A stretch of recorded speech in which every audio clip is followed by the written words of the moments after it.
Mathieu Lippé est tout autour au 92.9 CFUT. Vous savez, à cette heure-ci, à ce moment-ci de la semaine, c'est notre journée où on parle entraînement, alimentation avec Karil Change du Gym du Sud. Bonjour Karil. Salut.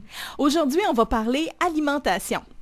Oui, on va parler un petit peu pourquoi on pourrait faire des modifications à notre alimentation, pourquoi ça vaut la peine de revoir son alimentation et puis de la retravailler pour avoir plus d'énergie, meilleure santé, perdre un petit peu de gras, puis peut-être prendre un petit peu de muscle pour les gens qui s'entraînent. Tu disais que il y a des causes aussi là, côté santé, ça peut aider contre les maladies aussi, changer son alimentation. Oui, en naturopathie, on dit tout le temps que les 3 plus grandes causes de maladies, c'est la toxicité, la malnutrition et le stress. Fait que le stress, on sait que dans notre vie moderne, on en subit souvent beaucoup. Par l'alimentation, on ne peut pas nécessairement baisser notre stress, quoique des fois, en mangeant mieux, on devient plus tolérant à toutes les attaques, à toutes les sources de stress. La malnutrition, là, on va se dire, ça, on n'a pas ce problème-là ici, en Amérique du Nord. On mange autant qu'on veut. Mais c'est pas vraiment vrai non plus, parce qu'on peut manger beaucoup dans une journée, puis avoir quand même certaines carences nutritionnelles en différentes vitamines et minéraux. Puis ça pourrait causer, c'est qu'une forme de malnutrition, dans le fond, quand on a des carences. Fait qu'on peut manger en fou, manger à sa faim, même faire de la gourmandise, puis avoir quand même souffrir de malnutrition et de déficit, de carences nutritionnelles. Pourquoi est-ce qu'on devrait changer notre alimentation? Ça vaut la peine de changer son alimentation aussi à cause d'une des 3 principales causes de maladie qui est la toxicité. Souvent, quand on mange beaucoup d'aliments transformés ou beaucoup d'aliments qui contiennent beaucoup de pesticides, entre autres, ou des viandes qui contiennent beaucoup d'antibiotiques et de médicaments, ça fait de la toxicité, en plus de celle qu'on respire puis qu'on a partout dans notre environnement. Puis à un moment donné, le corps, il devient surchargé, puis il a la misère à éliminer toutes ces toxines-là, puis ça aussi, ça peut nuire à notre santé. Qu'est-ce que tu recommandes aux gens justement pour améliorer leur alimentation? Est-ce qu'il y a des trucs, est-ce qu'il y a des choses qu'on fait qu'on ne devrait pas faire? Est-ce qu'il y a une avenue qu'on devrait emprunter? Bien, la première chose à modifier, je pense, c'est le déjeuner. On commence notre journée, c'est un des repas les plus importants de la journée, si ce n'est pas même le plus important. Ça va dicter beaucoup le reste de notre journée, comment ça va se dérouler, comment on va être capable de gérer les sucres, comment nos neurotransmetteurs vont être efficaces à nous stimuler, à faire une bonne journée. On va avoir le goût d'attaquer notre journée avec un bon déjeuner. Puis souvent, on a des conceptions un peu erronées sur comment on devrait déjeuner. Les fameuses 2 toasts au beurre de pinot, c'est ça qui revient le plus souvent, moi, en consultation, avec un bon jus d'orange. C'est pas l'idéal. Surtout le beurre de pinot qu'on consomme ici, mettons le Kraft, le beurre de pinot commercial contient beaucoup de mauvais gras, de mauvais sucre. C'est un peu comme si on prenait un glaçage à gâteau au pinot qu'on mettait sur du pain. Même si c'est du pain complet, il va contenir aussi des agresseurs pour le système digestif comme le gluten. Pas besoin d'être intolérant au gluten ou d'être cœliaque pour avoir des avantages des fois à réduire ou couper le gluten. Je ne veux pas le démoniser, mais ça reste que le blé moderne, c'est pas comme le blé de 100 ans puis 200 ans. Il est beaucoup plus dur à digérer qu'avant. Fait que des fois, le remplacer par d'autres sortes de grains qui contiennent peu ou moins de gluten, là, ça peut être vraiment à notre avantage. Fait que le déjeuner devrait être le repas qui contient le plus de calories, le plus de protéines et le plus de gras essentiels et devrait quand même être assez faible en glucides pour la majorité des gens. Là, mon but, c'est pas de démoniser les fameux glucides. C'est une bonne source d'énergie, mais il faut apprendre à les mettre au bon moment dans notre journée. Et puis, selon notre dépense énergétique aussi, on dit toujours, les glucides, on les mérite. Ça dépend de comment on brûle d'énergie. C'est un peu comme l'essence dans notre auto. Si tu fais des allers-retours à Québec constamment, une fois par jour ou plusieurs fois par semaine, c'est sûr que tu vas mettre plus souvent de l'essence dans ton auto. Fait que c'est la même chose pour le corps humain. Plus qu'on dépense d'énergie, on a besoin de plus de glucides pour énergiser notre corps. Si on ne dépense pas beaucoup d'énergie, on a besoin de moins, mais souvent, on va en manger quand même beaucoup trop.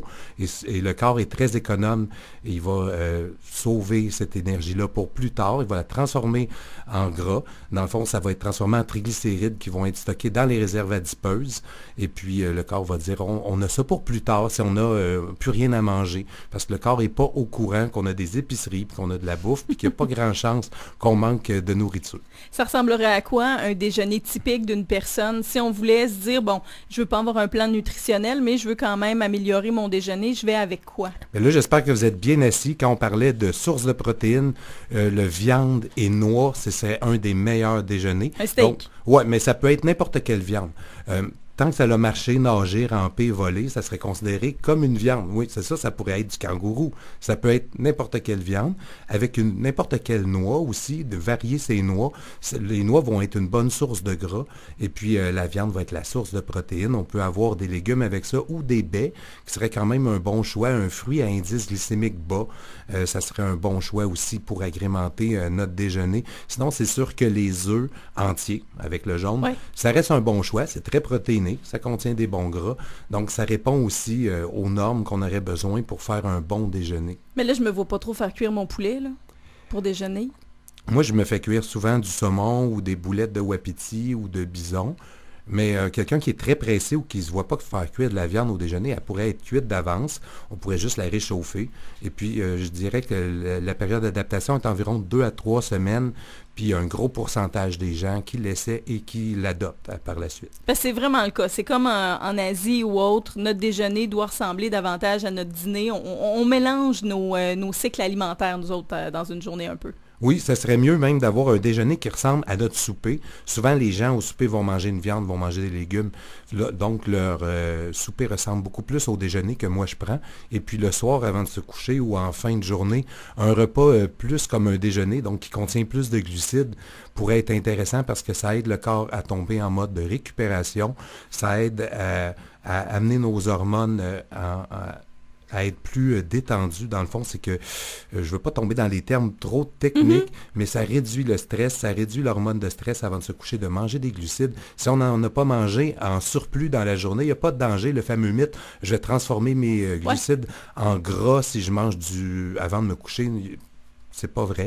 Non, parce que si on a mangé équilibré toute la journée, le corps va utiliser ces glucides-là pour récupérer, il ne va pas les transformer nécessairement en gras.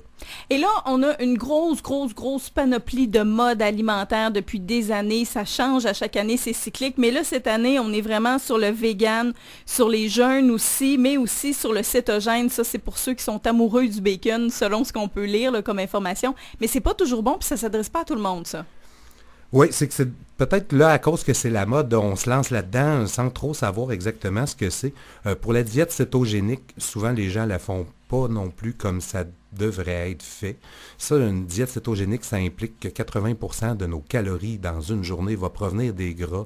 De là, le concept du bacon, beaucoup de fromage, différents types de gras, mais ça ne va pas enlever le côté néfaste pour la santé de ces gras-là. C'est sûr que manger trop de bacon, ça reste pas bon pour la santé, même dans une diète cétogénique.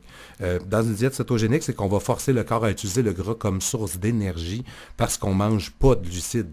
Il faut vraiment qu'il n'y ait aucun glucide dans cette diète-là. Et c'est très faible en protéines quand même aussi, parce que si on mange trop de protéines, on va pouvoir transformer les acides aminés de la protéine qu'on consomme en sucre. Et le but, c'est d'avoir un taux de sucre qui est extrêmement bas dans le corps à la journée longue pour amener le corps à utiliser les cétones qui viennent des gras comme source d'énergie. C'est qu'on fait le switch. Au lieu d'utiliser les glucides, donc les différents sucres comme source d'énergie, le corps fait le switch et se met à utiliser le gras comme source d'énergie. Donc, c'est très spécifique à l'alimentation. Et moi, je dirais, si vous vous lancez là-dedans, il faut être suivi par un professionnel. Toujours, parce qu'il y a des manques de toute façon dans ce type d'alimentation-là, puis dans tous les types de régimes aussi, là, on doit être suivi pour justement pas avoir de manque ou de carence. Exact. Ben, c'est aussi parce que passer d'un régime nord-américain standard à une diète cétogénique, c'est vraiment deux extrêmes. Puis il y a de quoi de transitoire entre les deux, de plus équilibré. Je dirais que la meilleure mode alimentaire, ça devrait être l'équilibre, au lieu d'avoir des diètes avec des noms. Des fois, ça veut dire que c'est pas nécessairement la bonne chose à se diriger pour tout le monde. Si ça a un nom spécifique, ça a un usage spécifique, et ça ne devrait pas être appliqué au grand public. C'est comme la diète végane, ça part d'une très bonne intention. Je comprends qu'on ne veut pas encourager une industrie alimentaire au niveau de la production de la viande. Des fois qu'on voit des horreurs, comment les viandes sont produites, beaucoup d'utilisation aussi de médicaments et d'antibiotiques. Moi aussi, je suis d'accord qu'il ne faut pas encourager cette industrie-là. J'achète des viandes biologiques où je vais faire affaire directement avec les éleveurs pour acheter des viandes de qualité. Donc, ça va avec ma conscience, mais au moins, je continue à manger de la viande. Ça ne veut pas dire que c'est pas santé de ne pas en manger, mais ça peut amener à certaines carences, donc c'est plus délicat. Et encore là, il faut se surveiller, puis c'est pas tout le monde qui va répondre aussi bien. Il y a des personnes qui répondent quand même assez bien à l'alimentation végane, il y en a d'autres que non. Encore là, il faut être très bien informé et peut-être être bien suivi. Puis la dernière mode qui revient beaucoup, c'est le jeûne ou le jeûne intermittent. Ça peut être très intéressant, c'est que dans le fond, peut-être être 12 heures par jour sans manger, c'est une bonne idée. Ça permet au corps de reposer le système digestif, mais aussi ça permet l'autophagie. C'est quand on utilise nos mauvaises cellules comme source d'énergie. Si on est toujours en train de se nourrir, on va empêcher le corps d'entrer dans ce mode de nettoyage cellulaire-là, où ce qui va enlever les mauvaises cellules. Donc, se nourrir tout le temps, manger aux 2-3 heures, 24 heures sur 24, c'est pas une bonne idée. Le 12 heures par jour de jeûne, c'est une bonne idée. On peut commencer tranquillement. Ça paraît énorme, mais des fois, si tu es comme 2 heures sans manger avant de se coucher et 2 heures sans manger en se levant, plus 8 heures de sommeil, on a nos 12 heures de jeûne. Fait que c'est pas si difficile que ça à faire, puis souvent on voit des grandes pertes de gras et un rehaussement du niveau énergétique avec ce type d'alimentation-là. Et en terminant, des trucs pour mieux digérer, pour mieux assimiler son alimentation? Pas faire trop de choses en mangeant, être concentré sur son alimentation, bien mâcher. C'est surprenant combien de mastication qu'on devrait avoir pour un aliment. Il y a beaucoup d'aliments comme les patates aussi qui contiennent beaucoup d'amidon où la digestion commence avec la salive dans la bouche. Donc tout se passe au niveau de dans quel état on mange, être calme, bien respirer pour favoriser une bonne digestion, pas boire beaucoup en mangeant non plus. Quand on noie toute notre nourriture dans 1 ou 2 gros verres d'eau, c'est pas le meilleur moment pour caler de l'eau. Je dirais qu'une coupe de gorgée, il n'y a aucun problème, mais faut pas se bourrer de liquide en même temps qu'on mange. Parce que l'assimilation, c'est important. C'est pas ce qu'on mange qui compte, c'est ce qu'on assimile. Au bout de la journée, ce qui va rester dans notre corps, c'est ce qu'on a assimilé, c'est pas ce qu'on a mangé. Bien, je te remercie beaucoup, Caril, et on se revoit la semaine prochaine pour aborder un autre sujet qui risque d'être fort intéressant. Mais d'ici là, les personnes, s'ils ont des questions, ils peuvent toujours aller te voir au gym. Oui, exactement. Mais merci beaucoup et bonne semaine à tout le monde. Merci, bye bye. Bye.